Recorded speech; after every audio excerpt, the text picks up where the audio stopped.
Inilah Injil suci menurut Lukas. Yesus berkata kepada murid-muridnya, "Tidak mungkin tidak akan ada penyesatan, tetapi celakalah orang yang mengadakannya. Adalah lebih baik baginya jika sebuah batu kilangan diikatkan pada lehernya, lalu ia dilemparkan ke dalam laut, daripada menyesatkan salah satu dari orang-orang yang lemah ini. Jagalah dirimu. Jikalau saudaramu berbuat dosa, tegurlah dia. Dan jikalau ia menyesal, ampunilah dia. Bahkan jikalau ia berbuat dosa terhadap engkau 7 kali sehari, dan 7 kali ia kembali kepadamu dan berkata, 'Aku menyesal,' engkau harus mengampuni dia." Lalu kata rasul-rasul itu kepada Tuhan, "Tambahkanlah iman kami." Jawab Tuhan, "Kalau sekiranya kamu mempunyai iman sebesar biji sesawi saja, kamu dapat berkata kepada pohon ara ini, 'Tercabutlah engkau dan tertanamlah di dalam laut,' dan ia akan taat kepadamu." Demikianlah sabda Tuhan. Saudara-saudari yang terkasih, memang tidak mudah bagi kita untuk mengampuni orang-orang lain, teristimewa mereka yang menyakiti hati kita secara mendalam, telah memperlakukan kita dengan tidak adil atau menzolimi kita. Akan tetapi kita harus selalu mengingat 3 alasan besar mengapa kita harus mengampuni orang-orang yang bersalah kepada kita. Pertama-tama, Yesus sendiri memerintahkan kita untuk mengampuni. Dalam bacaan Injil hari ini, Yesus dengan jelas menyatakan bahwa kita harus mengampuni orang yang bersalah kepada kita, bahkan mengampuni mereka lagi dan lagi. Bandingkan Matius bab 18 ayat 22. Akan tetapi kita pun sering menilai bahwa dosa atau kesalahan orang lain kepada kita itu begitu besar, dan luka-luka yang diakibatkan oleh orang lain itu begitu sakit untuk dapat kita ampuni.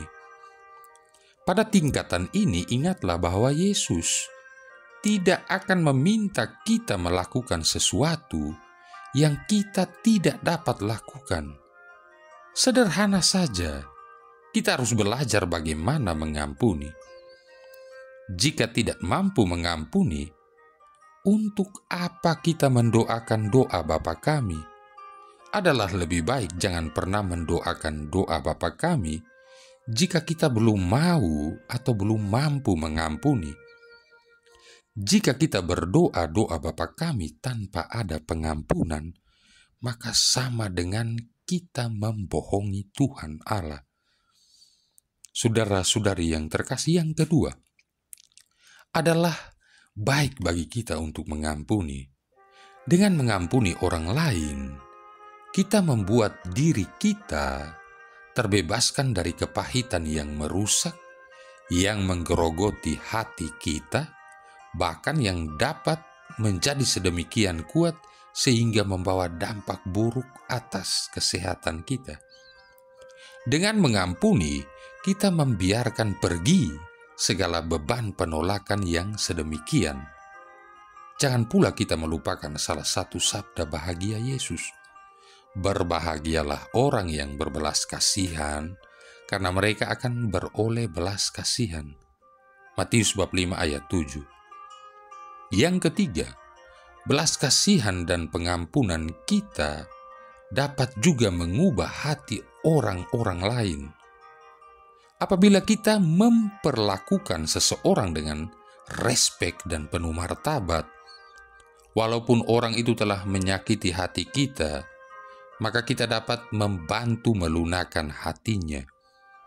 Siapa tahu, mungkin saja pengampunan kita akan menggerakkan orang itu untuk menjadi berbelas kasihan juga dan menyebabkan reaksi berantai yang melibatkan lebih banyak orang lain lagi untuk berbelas kasihan.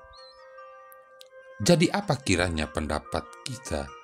Mungkinkah bagi kita untuk mengambil satu langkah lebih dekat lagi dengan panggilan Yesus untuk menjadi berbelas kasihan seperti dirinya? Dapatkah kita memohon kepada Roh Kudus untuk memberikan kepada kita bela rasa sedikit lebih lagi? Tidak perlulah untuk segalanya diperoleh sekaligus, tetapi dengan berjalannya waktu, sedikit demi sedikit, namun mantap, Roh Kudus akan menjadikan kita pribadi-pribadi yang berbelas kasih. Saudara-saudari yang terkasih, mendiang Sri Paus Santo Yohanes Paulus II telah meninggalkan sebuah pelajaran berharga bagi dunia, bahwa hanya kasih dan pengampunan yang sanggup mengalahkan kebencian. Pada tanggal 13 Mei tahun 1981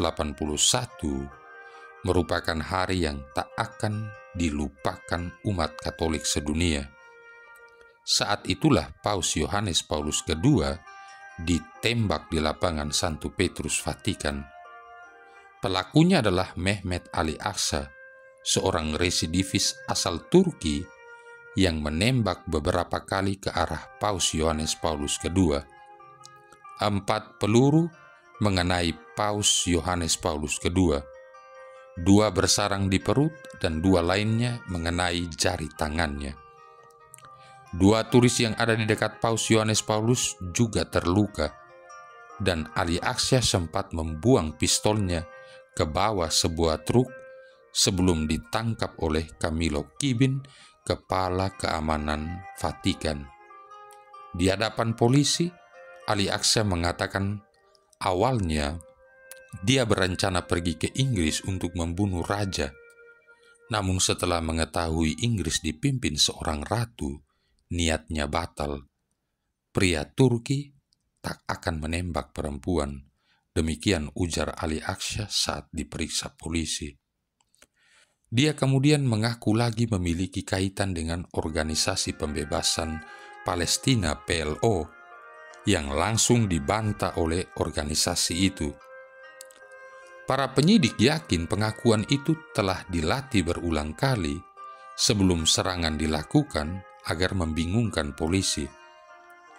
Saat sidang pengadilannya digelar pada tanggal 20 Juli tahun 1981, Ali Aksa mencoba peruntungannya dengan mengatakan bahwa Italia tidak memiliki hak untuk mengadilinya karena penembakan terjadi di Vatikan. Ali Aksa mengancam akan melakukan mogok makan jika sidang tidak digelar di pengadilan Vatikan. Ancaman itu diabaikan dan ditolak, lalu hanya dalam 2 hari, pengadilan memutuskan Ali Aksa bersalah. Dia kemudian dijatuhi hukuman penjara seumur hidup.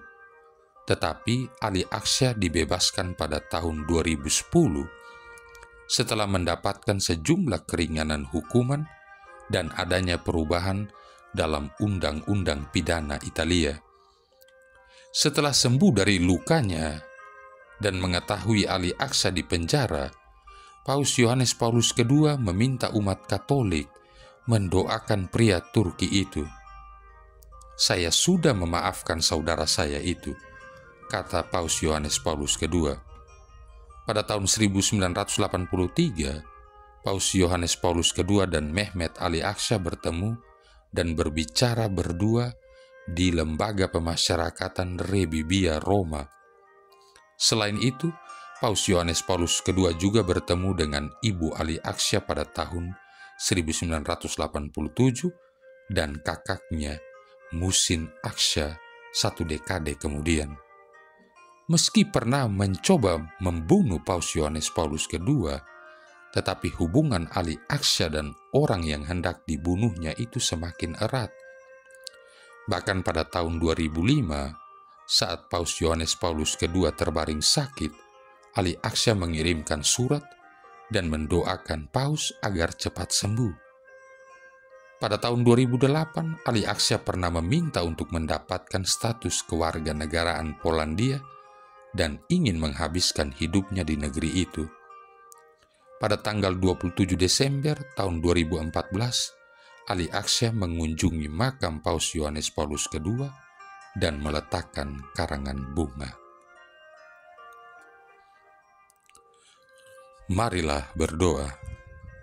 Allah Bapa Maha Pengasih, datanglah dan berdiam dalam diri kami, berkat sabda pembebasan, berkat roh yang menjiwai kami, sehingga kami mampu menjadi pribadi yang penuh belas kasih.